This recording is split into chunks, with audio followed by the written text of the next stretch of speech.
He call came at 6:14 a.m. on a Tuesday. I was already awake, sitting on the porch of my cabin outside Durango, Colorado, watching the sun climb over the mountains. I had been an early riser since the divorce. Sleep did not come easily anymore, so I stopped fighting it. My phone buzzed. Unknown number. I almost ignored it. Mr. Ashford. This is Dr. Priya Ravenscroft at Children's Hospital, Colorado in Aurora. I'm calling about your son, Caleb. I sat up straight. My son. A word I hadn't heard directed at me in 3 years. What happened? Is he okay? Caleb has been diagnosed with acute myeloid leukemia. He needs a bone marrow transplant. His mother provided us with your contact information as a potential donor. My ex-wife, Nain, gave them my number. Nain, who had spent 3 years telling our boys that I abandoned them. Nain, who had blocked my number and returned every letter I sent unopened. Nain, who had texted me after the divorce was final, saying the twins were ashamed to call me their father, and now she needed my help. I'll be there in 6 hours, I said. My name is Fletcher Ashford. I am 41 years old. I work as a wilderness guide in southwestern Colorado, leading hiking and camping trips for tourists who want to experience the mountains. Before that, I was a high school history teacher in Denver, making decent money and living a normal life with a wife and twin sons. That life ended 3 years ago when Nain decided I was not enough. Fletcher, Nan. We stared at each other across 3 years of silence. Thank you for coming, she finally said. I know I don't deserve. Where is Caleb? I cut in. She flinched at my tone. Room 412, he's sleeping. The chemo is hard on him. And Micah is with my mother. He wanted to come, but I thought. She trailed off. I thought it would be easier if he wasn't here for the testing. Easier for who? I wanted to ask. But I did not have the energy for that fight. Not now. Where do I go for the bone marrow test? The lab is on the 2nd floor. Dr. Ravenscroft said she would meet you there. Nain reached out like she wanted to touch my arm, then stopped herself. Fletcher, I know things ended badly between us, but Caleb needs this. He needs you. He's needed me for 3 years, Nain. You just wouldn't let him have me. I walked away before she could respond. The bone marrow compatibility test took about an hour. They drew blood, swabbed my cheek, ran me through a medical history. Questionnaire. Dr. Ravenscroft was a small woman with kind eyes and an efficient manner. She explained the process clearly, answered my questions patiently, treated me like a human being instead of just a potential donor. We should have preliminary results within a few hours, she said. If you're compatible, we'll discuss next steps. The donation procedure itself is relatively straightforward, though it does require a short hospital stay. Whatever he needs, I don't care about the procedure. Just tell me if I can help my son. She nodded and left me in the waiting room. I sat there for 3 hours. I did not eat. I did not read. I just sat and thought about Caleb, about Micah, about all the years I had missed. When Dr. Ravenscroft finally returned, her face was different. Something was wrong. Mr. Ashford, could you come with me, please?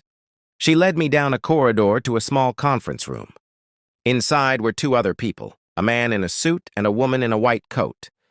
They were both staring at a folder on the table. Mr. Ashford, this is Dr. Joseph Okonkwo, our head of hematology, and this is Dr. Celeste Huang, our chief of genetics. Genetics? Why would they need a geneticist?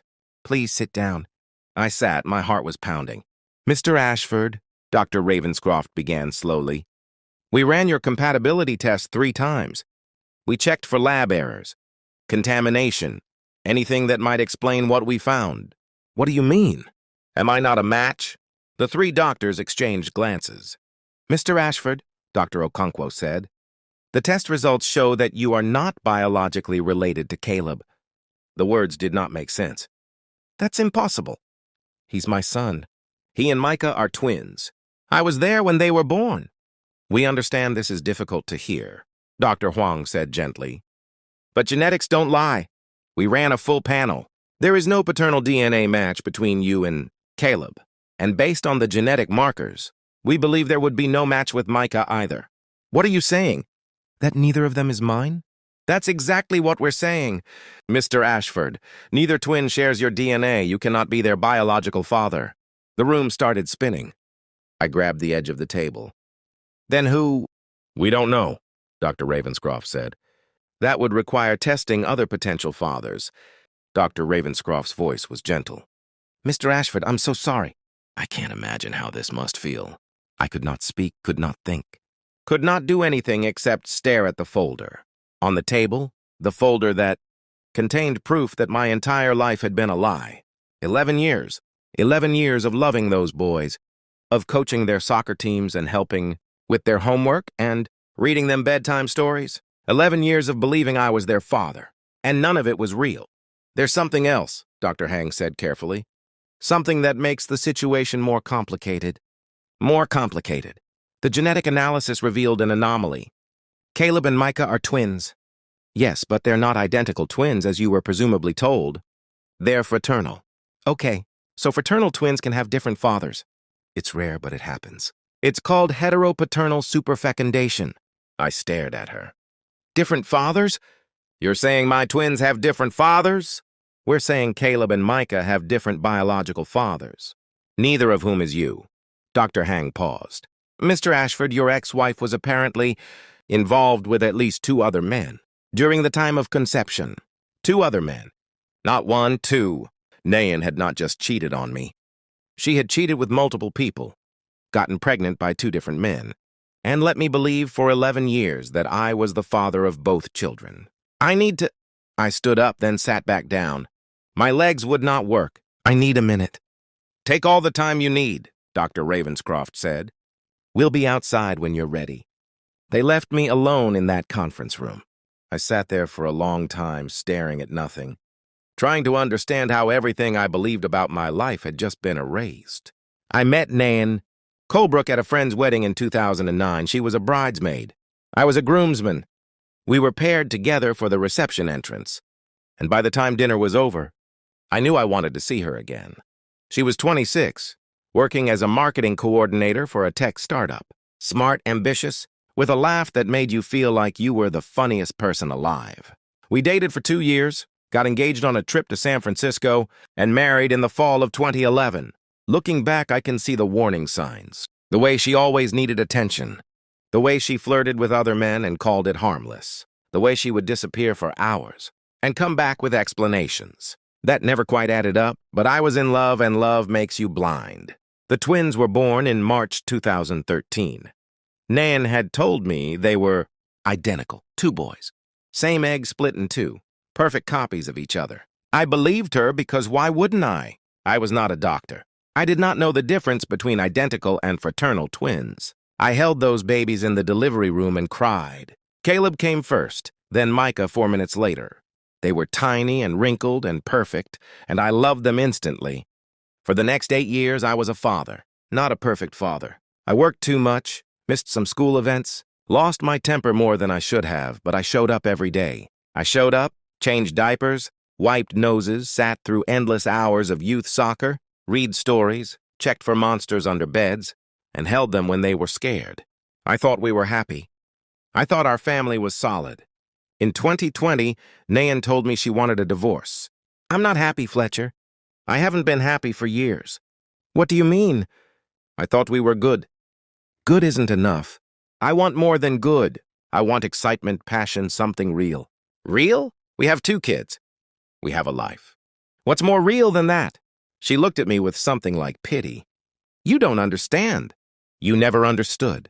She had a lawyer already, had everything planned out, the house, the accounts, custody of the boys. She wanted full control, and she had the resources to get it. Her parents were wealthy. Her father owned a chain of car dealerships across the Front Range.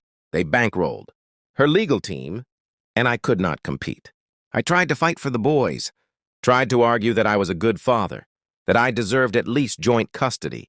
But Nain's lawyers painted a different picture. Absent father, emotionally unavailable, more interested in his career than his children.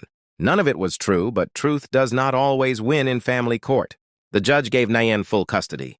I got visitation every other weekend, supervised at first, then unsupervised if things went well. Things never got the chance to go well.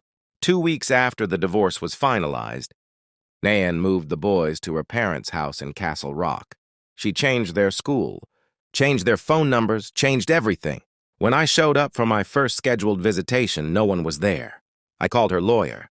He said Nain had filed for a modification based on my erratic behavior. I had not behaved erratically.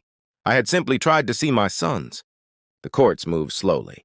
By the time I got a hearing, Nain had built a wall of paperwork and accusations. She claimed I had threatened her, claimed the boys were afraid of me, claimed I was unstable and dangerous. I lost my visitation rights entirely. The last text I received from Nain was 6 words. They're ashamed. You're not their father. I moved to Durango after that. I could not stay in Denver. I could not walk past playgrounds and schools without thinking about what I had lost. I took a job as a wilderness guide because it kept me outdoors, kept me moving, kept me from sitting alone with my thoughts. For 3 years, I tried to rebuild, tried to accept that my boys were gone, tried to find some kind of peace. Then Caleb got sick and suddenly Nain needed me again. I found Nain in the hospital cafeteria. She was sitting alone at a corner table, pushing food around her plate without eating. She looked up when I approached, and something in my face must have told her that I knew. Fletcher, I did the test. You lied to me. Her fork clattered against the plate. What? 11 years. You lied to me for 11 years. I sat down across from her, my voice low but steady. The boys aren't mine. Neither of them. The doctors ran the test 3 times. Nain's face went through several expressions. Confusion, then fear, then something that looked like calculation. That's not possible. There must be a mistake. No mistake. They also told me something interesting. Caleb and Micah aren't identical twins. They're fraternal, which means they could have different fathers. She said nothing. Different fathers, Nan, as in 2 different men who aren't me. Still nothing. Who are they, Fletcher? I don't think this is the time. My son is dying upstairs. Except he's not my son, is he? So I think this is exactly the time. I leaned forward. Who are the fathers? Nain closed her eyes. It was a long time ago. Before we were married, we were engaged. We were trying to get pregnant. I know. Who? She opened her eyes. They were wet. Does it matter? It matters, because one of them might be a match for Caleb. It matters because you've been lying to me for over a decade. It matters because I gave up everything for those boys, and they were never even mine. Nain wiped her eyes with a napkin. Grant Holloway and Dex Yarrow. 2 names I had never heard before. Who are they? Grant was my personal trainer back when I was doing CrossFit. Dex was... She hesitated. He worked at my company. We had a thing during a business trip. She shook her head. It was stupid. I was young and confused, and you were always working, and I felt alone. So you slept with 2 different men while we were engaged. It wasn't like that. It wasn't some big affair. It was just what? I said. Just 2 separate men who might have fathered the children I raised as my own. She had no answer for that. I stood up. Where are they now, Grant and Dex? I don't know. I haven't talked to either of them in years. Find them. Today, one of them might be able to save Caleb's life. Fletcher, wait, she grabbed my arm. Does this mean, are you not going to help? You're not going to be tested? I already was tested. I'm not a match because I'm not his father. I pulled my arm free. Find the real fathers, Nan. I'll stay until you do. But after that, we're done. I walked out of the cafeteria. I made it to the stairwell before I broke down. I sat on the concrete steps and cried like I had not cried since the divorce. Everything I had lost, everything I had sacrificed, everything I had mourned for 3 years, and none of it had been real. The boys I loved were not mine, had never been mine, but I still loved them. That was the worst part. Even knowing the truth, even knowing Nain had lied about everything, I still loved Caleb and Micah. I still wanted to see them grow up, graduate, get married, have kids of their own. Biology did not create that love. 11 years of being their father did, and biology could not erase it either. Finding Grant Holloway and Dex Yarrow took 3 days. Nain hired a private investigator, paid for by her parents, who had suddenly become very cooperative now that their grandson was dying. I stayed at a motel near the hospital, visiting Caleb whenever the doctors allowed. He was so thin. The chemo had taken his hair, his energy, his appetite. But his eyes were the same, those deep blue, eyes that had looked at me with such trust when he was small. Dad. He still called me Dad. Even after 3 years of Nain telling him I was a monster, he still called me Dad. Hey, buddy. How are you feeling? Tired. Everything hurts. I know, but the doctors are working hard to make you better. They're going to find someone who can help. Is it you? Mom said you might be a match. I hesitated. He did not know yet. Nain had not told him. We're still figuring that out, buddy. But whatever happens, I'm here. I'm not going anywhere. He smiled weakly. I missed you, Dad. I missed you too.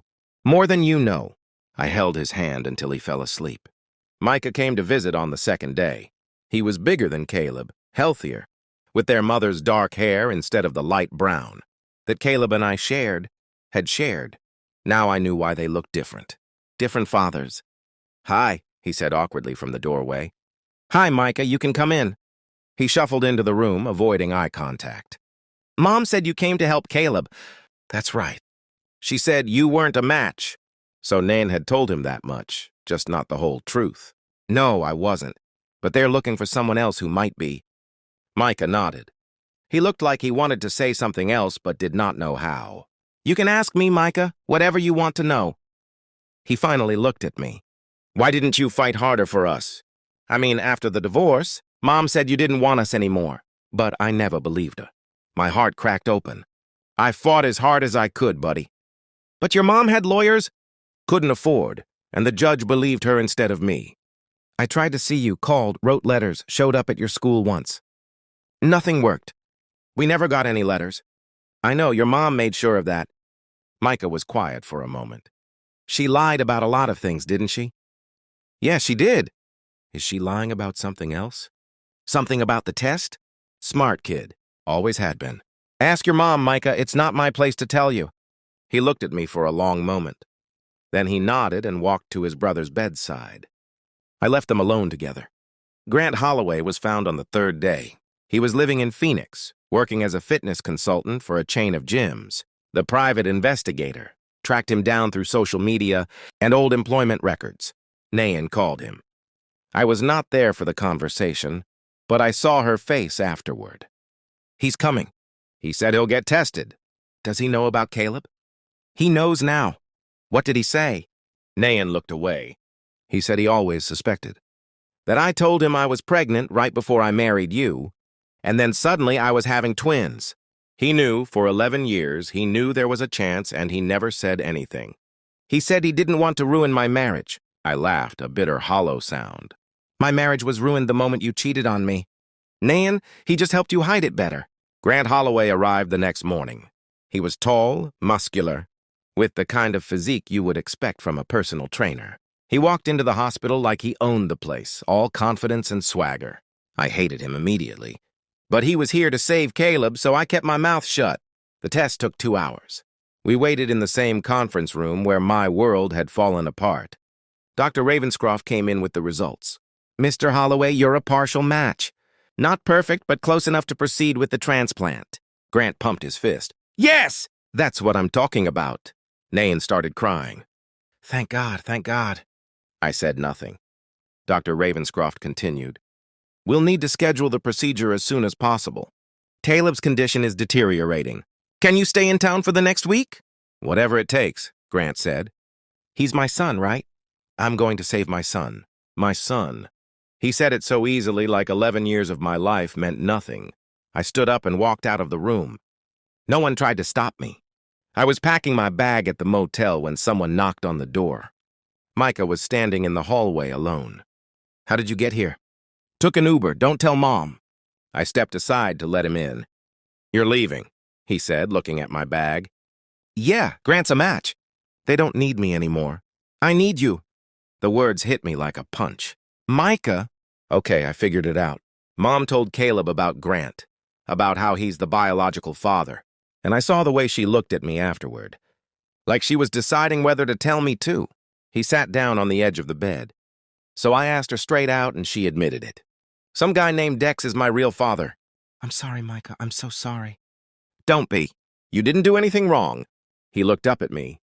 You're still my dad. I don't care what some DNA test says. You're the one who taught me to ride a bike. You're the one who stayed up all night when I had the flu. You're the one who actually showed up. I sat down next to him. I wanted to be there every day for the past 3 years. I wanted to be there. I know. I figured that out too. He wiped his eyes. Mom lied about everything, didn't she? About you not wanting us. About you being dangerous. All of it. Why? I don't know. I've been asking myself that question for 3 years. We sat in silence for a while. Better than they were 3 years ago, especially if Nadine didn't fight too hard. Nayan did not fight at all. I think she was tired. Tired of lying. Tired of maintaining the facade. Tired of being the villain in her own story. When the mediation started, she agreed to joint custody almost immediately. I messed up, she told me during a break in negotiations. I know I messed up. Yeah, you did. I was scared, Fletcher. After the divorce, I was scared you would take them away from me, so I took them away from you first. That doesn't make it right. I know nothing makes it right, she sighed. But I want the boys to have their father, their real father. The one who raised them. Can we at least agree on that? For the first time in years, we agreed on something. The final custody arrangement gave me the boys every other week, plus holidays and summer vacations. Not perfect, but better than nothing. Better than the 3 years of silence that had come before.